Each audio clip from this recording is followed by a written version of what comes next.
हमारे यहाँ पे जाति को लेकर बहुत अधिक भेदभाव किया जाता है। तो आज समझेंगे कि जाति जन्म से मानी जाए या कर्म से। तो चलिए जानते हैं। ऊंच नीच योनियों में जितने भी शरीर मिलते हैं वे सब गुण और कर्म के अनुसार ही मिलते हैं।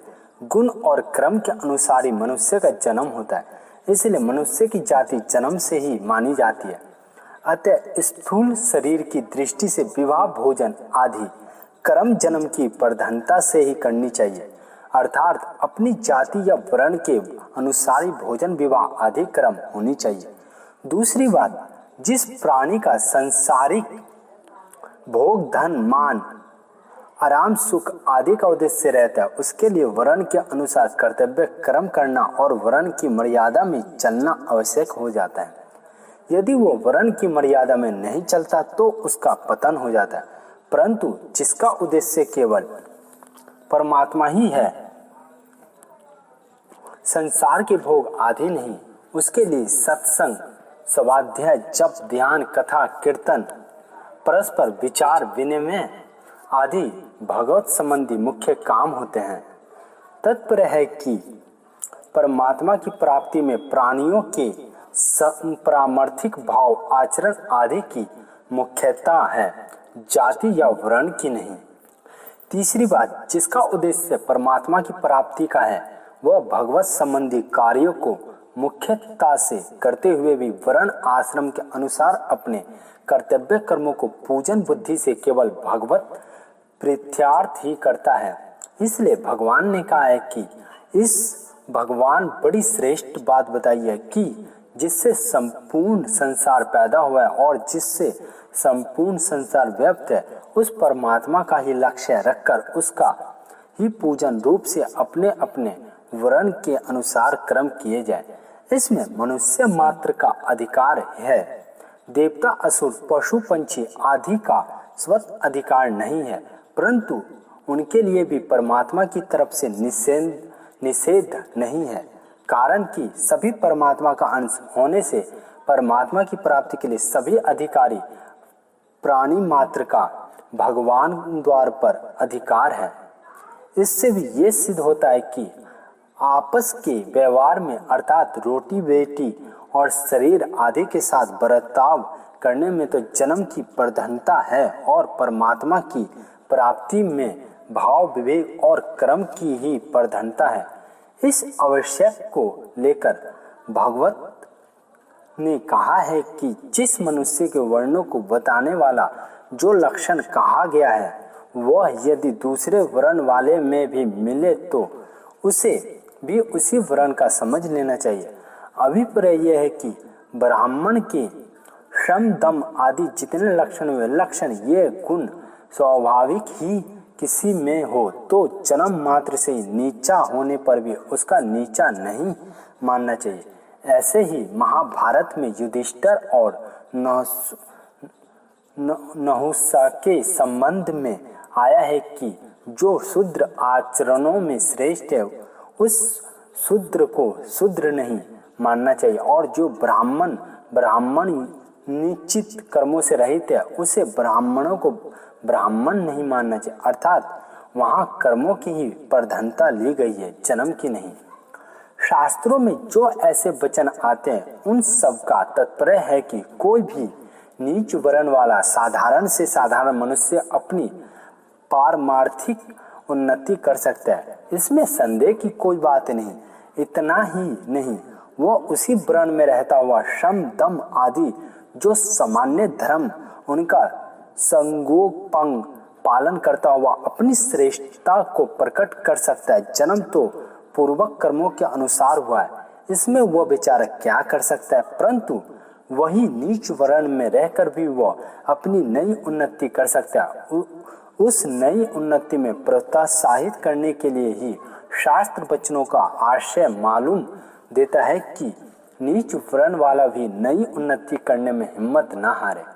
जो ऊंचे वर्ण वाला होकर भी वर्णोचित काम नहीं करता उसको भी अपने वर्णोचित काम करने के लिए शास्त्रों में प्रोत्साहित किया है। जैसे जिन ब्राह्मणों को खान पान आचरण सर्वथा भ्रष्ट है उन ब्राह्मणों को वचन मात्र से भी आदर नहीं करना चाहिए। ऐसे स्मृति में आया है कि परंतु जिनके आचरण श्रेष्ठ हैं, जो भगवान के भक्त हैं, उन ब्राह्मणों की भगवत आदि पुराणों में और महाभारत रामायण आदि इतिहास में ग्रंथों में बहुत महिमा गाई गई है।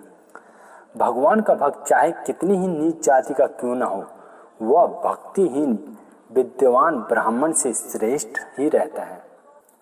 ब्राह्मणों को विराट रूप भगवान का मुख, क्षत्रियों का हाथ, वैश्याओं और मध्य भाग और शूद्रों का पैर बताया गया है। ब्राह्मणों को मुख बताने का तात्पर्य है कि उनके पास ज्ञान का संग्रह है, इसलिए चारों वर्णों का पढ़ना, अच्छी शिक्षा देना और उपदेश सुनना ये मुख का ही काम है। इस दृष्टि से ब्राह्मण ऊंचे माने गए हैं। क्षत्रियों को हाथ बताने का तात्पर्य है कि वे चारों वर्णों की शत्रुओं से रक्षा करते हैं। रक्षा करना मुख्य रूप से हाथों का ही काम है। जैसे शरीर में फोड़ा फुंसी आदि हो जाए तो हाथों से ही रक्षा की जाती है। शरीर पर चोट आती है तो रक्षा के लिए हाथ आड़ देते हैं और अपनी रक्षा के लिए दूसरों पर हाथों से ही चोट पहुंचाई जाती है। आदमी कहीं गिरता है तो पहले हाथ ही टीकता है, इसलिए क्षत्रिय हाथ हो गए। अराजकता फैल जाने पर तो धन आदि की रक्षा करना चारों वर्णों का धर्म हो जाता है। वैश्या को मध्य भाग कहने का तात्पर्य है कि जैसे पेट में अन्न, जल, औषध आदि डाल जाते हैं तो उनसे शरीर के संपूर्ण अवयवों की खुराक मिलती है और सभी अवयव पुष्ट होते हैं। ऐसे ही वस्तुओं का संग्रह करना, उनकी यातायात करना, जहाँ जिस चीज की कमी हो वहाँ पहुँचना, प्रजा को किसी चीज का अभाव न होने देना वैश्य का काम है। पेट में अन्न, जल का संग्रह सब शरीर के लिए होता है और साथ में पेटों की भी पुष्टि मिल जाती है, क्योंकि मनुष्य केवल पेट के लिए पेट नहीं भरता। ऐसे वैश्य केवल दूसरों के लिए संग्रह करे, केवल अपने लिए नहीं। वह ब्राह्मण आदि को दान देता है, क्षत्रिय को टैक्स देता है, अपना पालन करता है और शूद्रों को मेहनता देता है और इस प्रकार वह सबका पालन करता है। यदि वह संग्रह नहीं करेगा, कृषि, गोरक्षा और वाणिज्य नहीं करेगा तो क्या देगा?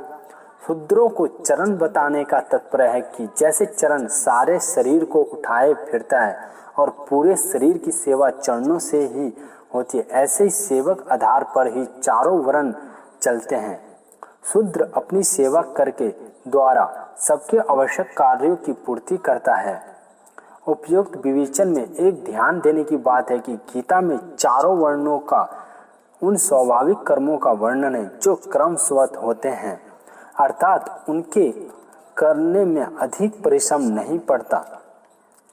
चारों वर्णों के लिए और भी दूसरे कर्मों का विधान है, उनको स्मृति ग्रंथों में देखना चाहिए और उनके अनुसार अपने आचरण बनाने चाहिए, और यही बात गीता में भी कही गई है। अतः तेरे लिए इस कर्तव्य और अकर्तव्य की व्यवस्था में शास्त्र ही प्रमाण है। ऐसा जानकर तू इस लोक में शास्त्र विधि से नियत कर्तव्य कर्म करने योग्य है। वर्तमान में चारों वर्णों में गड़बड़ी आ जाने पर भी यदि चारों वर्णों के समुदायों को इकट्ठा करके अलग अलग समुदाय देखा जाए तो ब्राह्मण समुदाय में श्रम, धम आदि गुण जितने अधिक मिलेंगे उतने ही क्षत्रिय, वैश्य और शूद्र समुदाय में नहीं मिलेंगे। क्षत्रिय समुदाय में शौर्य, तेज आदि गुण जितने अधिक मिलेंगे उतने ब्राह्मण, वैश्य और शूद्र समुदाय में नहीं मिलेंगे। वैश्य समुदाय व्यापार करना, धन का उपार्जन करना, धनों को पचाना आदि गुण जितने अधिक मिलेंगे उतना ब्राह्मण, क्षत्रिय और शूद्र समुदाय में नहीं मिलेंगे। शूद्र समुदाय सेवा करने की प्रवृत्ति जितनी अधिक मिलेगी उतनी ब्राह्मण, क्षत्रिय और वैश्य समुदाय में नहीं मिलेगी। इसका मतलब है कि आज सभी वर्ण मर्यादा रहित और होने पर भी उनके स्वभाव, कर्म और उनके समुदाय में विशेषता से देखने में आते हैं, अर्थात ये चीज व्यक्तिगत ना दिखकर समुदायगत देखने में आती है। जो लोग शास्त्र के गहरे रहस्यों को नहीं जानते वे कह देते हैं कि ब्राह्मणों के हाथ में कलम रही इसलिए उन्होंने ब्राह्मण सबसे श्रेष्ठ है, ऐसा लिखकर ब्राह्मणों को सर्वोच्च कह दिए। जिनके पास राज्य था उन्होंने ब्राह्मणों से कहा, क्यों महाराज, हम लोग कुछ नहीं है क्या? तो ब्राह्मणों ने कह दिया, नहीं नहीं, ऐसी बात नहीं है, आप लोग भी हैं, आप लोग तो 2 नंबर में हैं। वेश्यों में ब्राह्मणों से कहा, क्यों महाराज, हमारे बिना कैसे जीविका चलेगी आपकी? ब्राह्मणों ने कहा, हाँ हाँ, आप लोग तीसरे नंबर में हैं। जिनके पास ना राज्य था ना धन था, वे ऊंचे उठने के लगे। तो ब्राह्मण ने कह दिया, आपके भाग्य में राज्य और धन लिखा नहीं है। आप लोग तो इन ब्राह्मणों और क्षत्रिय वेश्याओं की सेवा करो, इसलिए चौथे नंबरों में आप लोग हैं। इस तरह सबको भुलावे में डालकर विद्या, राज्य और धन के प्रभाव से अपनी एकता करके चौथे वर्णों को पद दलित कर दिया है। इसका समाधान यह है कि ब्राह्मणों ने कहीं भी अपने ब्राह्मण धर्म के लिए ऐसा लिखा है कि ब्राह्मण सर्वोपरि हैं, इसलिए उनको बड़े आराम से रहना चाहिए, धन संपत्ति युक्त होकर मौज करनी चाहिए इत्यादि। ब्राह्मणों के लिए ऐसा लिखा है कि उनको त्याग करना चाहिए, कष्ट सहना चाहिए, तत्पश्चात ग्रस्तों में रहते हुए भी उनको धन संग्रह नहीं करना चाहिए। अन्न का संग्रह भी थोड़ा ही होना चाहिए। एक घड़ा भरा हुआ अनाज हो, लेकिन भोगों में आसक्ति नहीं होनी चाहिए। और जीवन निर्वाह के लिए किसी से दान भी लिया जाए तो उसका काम करके, अर्थात यज्ञ, होम, जप, पाठ आदि करके ही लेना चाहिए। गोदान आदि लिया जाए तो उसका प्रायश्चित करना चाहिए। यदि कोई ब्राह्मण को श्राद्ध का निमंत्रण देना चाहे तो वह श्राद्ध के पहले दे, जिससे ब्राह्मण उसके पितरों का अपने में आवाहन करके रात्रि में ब्रह्मचार्य और संयम पूर्वक रह सके। दूसरे दिन वह यजमानक के पितरों का पिंडदान, तर्पण ठीक विधि विधान से करवाए। उसके बाद वहां भोजन करे। निमंत्रण भी एक ही यजमान का स्वीकार करे और भोजन भी एक ही घर का करे। श्राद्ध का अन्न खाने के बाद गायत्री जाप आदि करके शुद्ध होनी चाहिए। दान लेना, श्राद्ध का भोजन करना ब्राह्मण के लिए ऊंचा दर्जा नहीं है। ब्राह्मण का ऊंचा दर्जा त्याग में है। वे केवल यजमानक के पितरों का कल्याण करने की भावना से श्राद्ध का भोजन और दक्षिणा स्वीकार करते हैं, स्वार्थ की भावना से नहीं। अतः यहाँ भी उनका त्याग ही है। ब्राह्मणों ने अपनी जीवन का में ऋत, अमृत, मर्त, सत्यानर्थ और परामर्थ ये 5 वृत्तियां बतलाई है।